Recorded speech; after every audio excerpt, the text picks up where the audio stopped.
अस्सलाम वालेकुम व्यूअर्स, मैं हूं आपका अपना सोल्जर मोहम्मद सतार बाकर। बुरछहौत 8 का 15 जुलाई। बुरछहौत वालों, जी हफ्ता तख्लीकी काम, औलाद और ज़ाती खुशियों का है।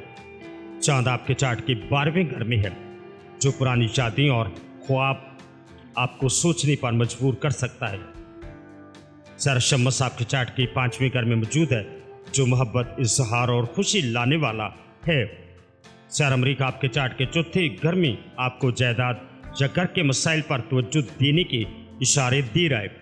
मोहब्बत में अगर कोई नया आगाज हुआ है तो वो गहरा हो सकता है, सच्चाई से तल्लक मजबूत होगा। मेरा मशवरा आपको इस हफ्ते जुमेरात को चने की दाल या केला सदका दे, सूरत रहमान की तिलावत बरकत लाएगी।